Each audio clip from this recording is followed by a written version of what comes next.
Uma imagem em movimento. Antônio Torres diz que o romance é como um baralho e seus naipes. Mesmo embaralhado, todas as cartas estarão por lá. É o pensamento do homem que nasceu longe, agreste, a paisagem preto e branco, e tira da manga um ar de talento até virar neon, um chevalier francês. Os olhos fundos foram decorando o Brasil desde a primeira capital até cruzar metrópoles com suas palavras. Contorcida feito de gelatina incandescente, a fonética agora é universal, porque parte dele, referência da nossa literatura. Vagueia contemporâneo na calçada de lastros. Nas mãos, o guarda-chuva gira catavento para fugir do sol que o persegue desde Junco, sua terra natal. A cidade canta em suas anotações. É a balada da infância perdida, é um cão uivando para a lua. Do eco dessa jornada nascem novos destinos. Marcelo Moutinho anda ao lado dos paralelepípedos.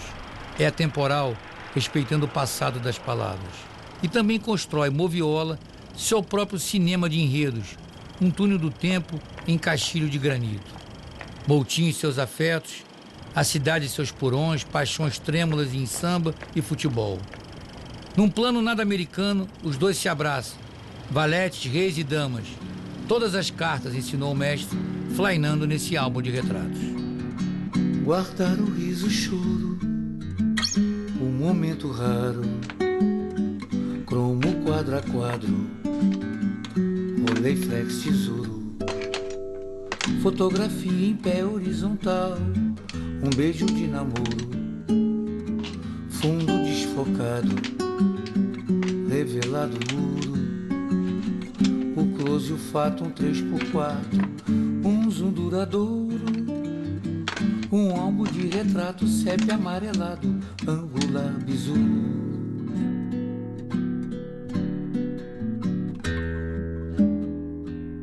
Antônio Torres por Marcelo Moutinho. É álbum de retratos.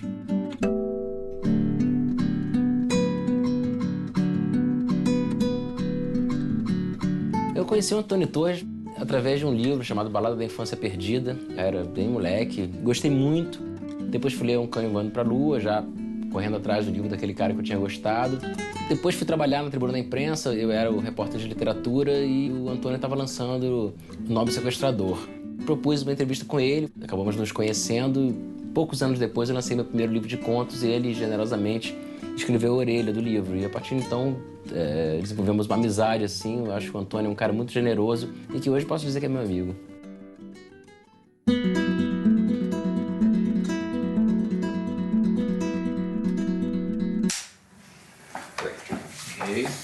Moutinho. Bom, Antônio, essa foto número 1 é o junco da sua infância, né? Isso aqui é a sua casa? Eu nasci aqui, nessa casa. Quando eu nasci, não tinha essa árvore, esse pé de ficus, que eu ajudei a plantar. Ajudei, menino bem pequeno, fui com minha mãe na casa de Dona Deusinha, de Totó, de Dona Zeferina, que tinha uma casa muito bonita, cheia de árvores em volta. Fomos buscar uma muda disso, viemos pelo caminho, trazendo. Chegamos no fim de tarde, eu me lembro do fim de tarde em que a gente plantou essa árvore. Você tinha quantos anos, mais ou menos? Devia ter o quê? Uns 6 para 7 anos. Como é que era na sua casa? Por exemplo, seu pai e sua mãe não eram letrados, não tinham estudado, feito faculdade, nada disso. Quer dizer, como é que era ter um menino, uma espécie de prodígio já das letras, já muito novo? Mas quem inventou que eu era prodígio foi minha mãe, sabe? Ela, não sei como, essa intuição de mãe, né? Um dia ela apareceu com um ABC, né? Um objeto não identificado chamado ABC, e me explicou, disse assim, olha, isso se chama ABC, aqui estão todas as letras, né? E começou a me explicar, sentada no chão, sim. E eu fiquei encantado com aquilo, o desenho das letras, percebendo que cada letra tinha uma identidade, uma personalidade com as pessoas e as coisas. E ela me explicando que era com as letras que se definia tudo, o mundo, tudo que havia no céu e na terra, né? Tudo era, as letras iam dizer os nomes disso tudo que havia no mundo. E aí eu aprendi rápido aquilo, ela percebeu e já veio com a cartilha. Tanto quanto quando ela me levou para a escola, a professora ficou maravilhada, porque minha mãe já tinha feito uma base boa. Aí ela já começou a me empurrar para recitar Castro Alves. Eu me lembro quando a professora Serafina, no primeiro 7 de setembro, na escola, que me botou em cima de um palanque recitando Castro Alves. Auriverde, pendão da minha terra, que é a brisa do Brasil. Mas... eu tremendo ali, achando que ia desmaiar, ia cair em cima, e olhava em volta, e o povo todo chorando. Aquilo foi uma coisa tocante, marcante mesmo. Depois daquele dia, com aquela emoção toda causada na praça empoeirada, se você perguntasse para mim o que é que você quer ser quando crescer, minha resposta não era outra, Castro Alves.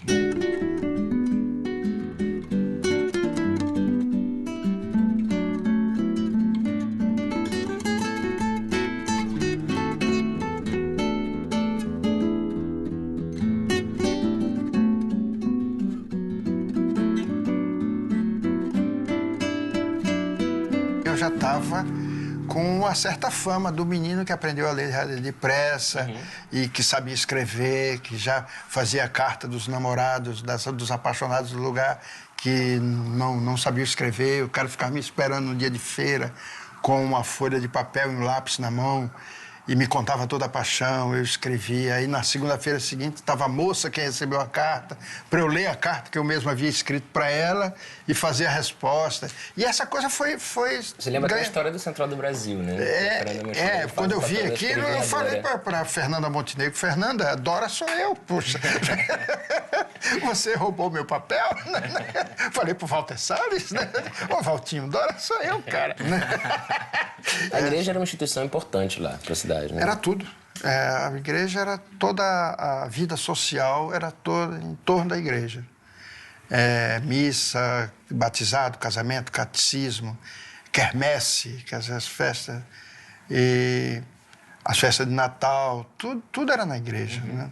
Um dia ia haver no lugar o maior evento jamais acontecido ali, que era a ordenação sacerdotal de um filho dali, né? E a professora me ensinou a fazer um discurso. Ela escolheu a mim para ser o orador da saudação a esse filho da terra. E vamos lá para a igreja entupida de gente, botaram um alto-falante para o lado de fora, porque era tanta gente que não cabia na igreja. E eu tremendo, né? Só que eu estava naquela fase da mudança de voz, né? Então, assim, Frei Mariano de Iambu, né? Poxa, falei, e o povo depois vinha todo me cercar. Mas chegou meu avô e bateu no meu ombro e disse assim: as palavras foram bonitas, mas a sua voz...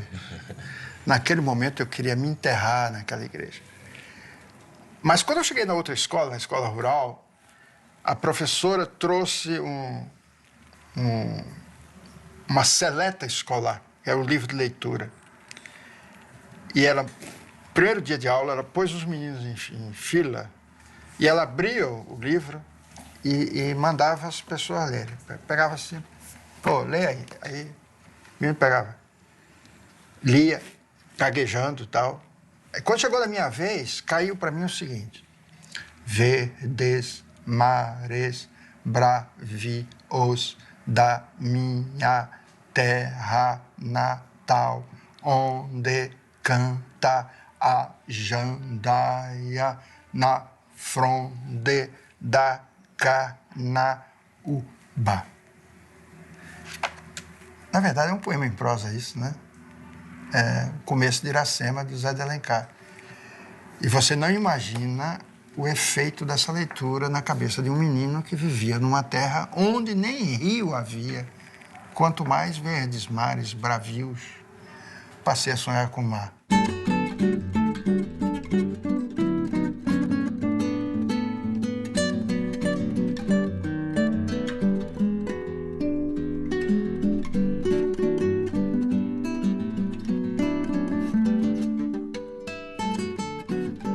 Antônio, Agora, essa foto já é em Alagoinhas. Você foi para saiu, você saiu de Junco para fazer o ginásio? Foi. E como é que foi essa vida em Alagoinhas? O que mudou em relação a Junco? Poxa, Alagoinhas era o sonho dourado de todo mundo do Junco, né? Era uma cidade bela, bonita, com cinema, com clube social, dançante. E você vai para Salvador? Depois eu fui para Salvador para estudar e entrei para o Jornal da Bahia. E o jornal me absorveu tanto, eu fiquei tão encantado com a atividade jornalística que lá parei de estudar. E um ano depois fui para São Paulo. Queria entrar na última hora, bati na porta da última hora, entrei e fiquei. Imagina hoje você sair da roça e ir para Alagoinhas, querer entrar no Jornal da Bahia e entrar e pegar um avião e ir para São Paulo, querer trabalhar num grande jornal, bater na porta e ficar. Cheguei em São Paulo, eu achava que a língua era outra, tudo era diferente, o sistema. Trabalhava na Bahia andando de bonde para fazer reportagem. Né? Chega em cidade, tem uma frota de jipe fantástica, você ia viajar, tinha avião, tinha tudo.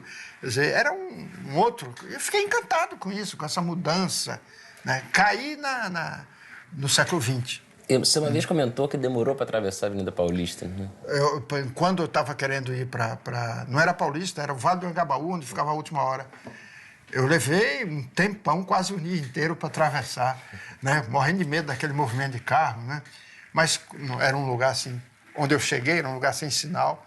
Mas quando eu realmente criei coragem, atravessei, não morri, cheguei e bati na porta, procurei um camarada lá. O senhor Carlos Coelho, eu venho da Bahia, eu fui repórter do Jornal da Bahia, e o pessoal lá falou para eu lhe procurar e tal. Aí saiu, levantou e me chamou para ir no botequim. Estava frio, pediu um conhaque. Aí me fez umas perguntas e tal, o que eu tinha feito, o que não era. Trabalhei em polícia, trabalhei nisso. Mas você não sabe qual foi o verdadeiro teste que ele fez comigo. Ele pediu um conhaque para ele e perguntou se eu queria. E eu disse que não. Agradeci, disse não. E foi minha salvação. Não é minha salvação. Escrevia ficção nesse tempo de jornalismo de publicitário? Não, eu queria... Você tocou num ponto bom. Desde a escola que eu queria escrever. Desde lá... A descoberta de Castro Alves, Zé de Alencar, Machado de Assis também tinha naquela antologia, os poetas me encantavam muito, né? Tracei todos os parnasianos da vida, né? E eu já saí querendo ser escritor, né? Só que o jornalismo, eu descobri que eu achava que ia descobrir isso, que entrando no jornalismo ia ter uma escola de literatura, né? Para chegar à literatura, pelo menos. O que é real, é verdadeiro isso, não é nada falso. E quando eu fui para a publicidade, eu achava que aquilo ia ampliar, né, essas possibilidades de chegar... O que também foi muito verdadeiro. Então, eu costumo dizer o seguinte, o jornalismo me ensinou a ver o mundo. E a publicidade me ensinou a contar isso rapidinho.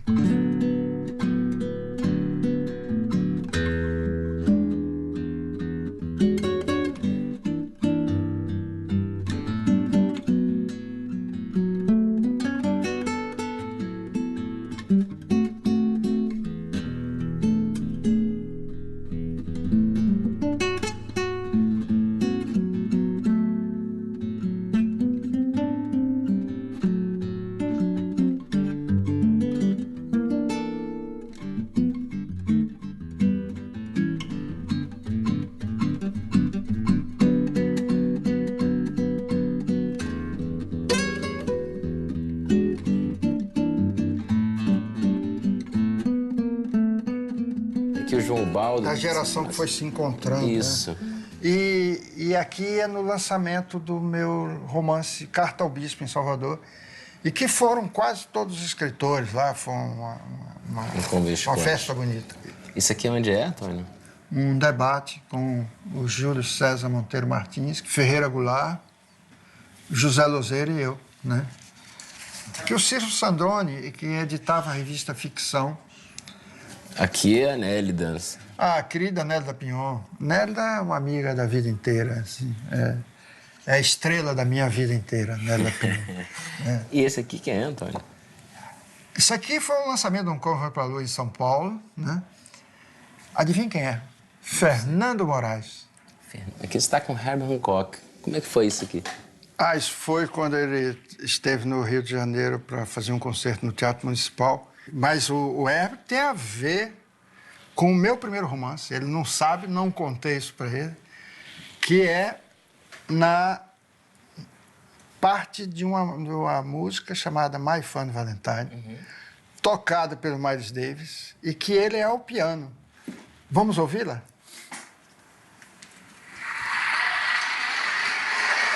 Ó, começa com Herbie Hancock. Agora, esse trompete do senhor Miles Davis, nesta música, me deu o primeiro título, Um Cão Voando para a Lua. E porque foi a tradução que eu fiz para esse solo. E isso foi definitivo para minha carreira de escritor.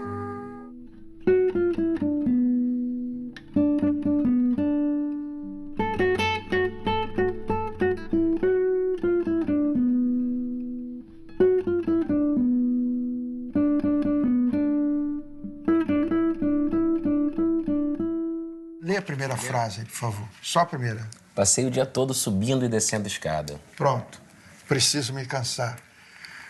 Anos depois, eu me dei conta que esse passeio, subindo e descendo a escada, tinha a ver com todo o meu processo anterior das tentativas fracassadas de chegar a alguma coisa, a chegar a um conto ou um começo de um romance. E aí, foi como se acabou, cheguei, pronto, agora eu vou embora. E depois disso veio Essa Terra, que me parece um divisor de águas assim, na tua carreira, né? É um livro que foi muito traduzido, um livro que foi muito elogiado, que tem muitas edições. De onde surge o Essa Terra? Trabalhava ali na Avenida Paulista, numa agência de publicidade, e as obras do metrô lá embaixo. Bram, bam, né? Um dia, eu, com aquele barulho todo na cabeça, desci para ir ver aqueles trabalhadores e percebi que era tudo gente da minha terra. Ao voltar para o elevador, já uma história foi se construindo na minha cabeça. E ao chegar à máquina de escrever, eu bati o seguinte diálogo. Se estiver vivo, um dia ele aparece. Foi o que eu sempre disse. Aí outro perguntava, o que foi que o senhor disse? Guardei aquilo no bolso. E fui ao lugar do Essa Terra. Essas fotos aqui, Antônio, são de lá. São na terra que eu nasci. Olha... É o junco. Eu pesquiso muito. Uma pesquisa do olhar, do observar. Do clima, né? Do clima, de ouvir as vozes. Eu fotografo o lugar, né? Quer dizer, tiro fotos, observo, guardo essas fotos, fico olhando para pensar assim, o que é que essa pessoa, se fosse um personagem, o que é que diria? Teus livros estão no mundo todo também. No mundo todo é exagero, mas estão em meio mundo, ou um terço de mundo. Uma né? quantidade aqui, tem livro em alemão, tem livro em inglês, tem livro em espanhol. Ah, isso aqui é para o meu querido Canibal. E foi nessa época que a gente se conheceu, porque eu era repórter da Tribuna da Imprensa e fui te entrevistar sobre o meu querido Canibal. E você me disse uma coisa que me impressionou muito, que o começo do livro, e isso acabou servindo de tom para o livro todo, ele se dava ao som do Thelonious Monk. Como é que é isso? Vou te mostrar.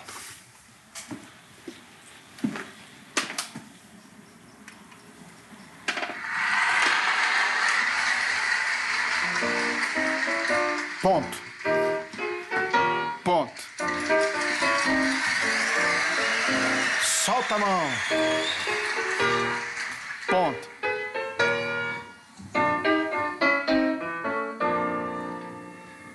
Esse é o Blue Monk, do Thelonious Monk, que eu tenho sempre no meu ouvido para ritmar a minha frase. No meu querido Canibal, o que eu queria te dizer é isso. Era uma vez um índio. Ponto. Tadã. Aconteceu isso, e solta mais a mão.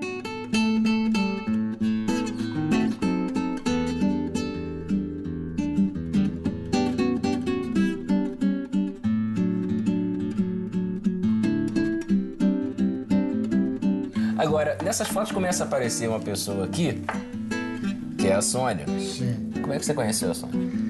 Eu era aluno dela. Ela era professora de inglês na época, né? E eu fui aluno dela. Não aprendi inglês, mas casei com a professora. Não foi um mau negócio. De jeito nenhum. Agora, e vocês tiveram os herdeiros, né, Antônio?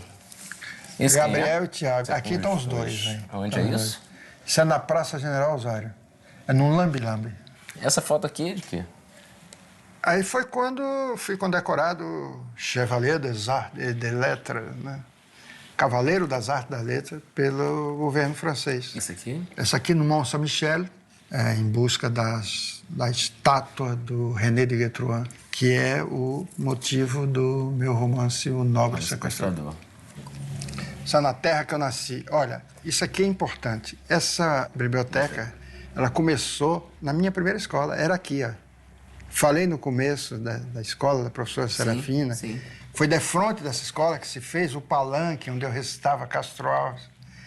E imagina, quando eu cheguei lá, voltei lá e que vi isso, eu me senti pequenininho diante.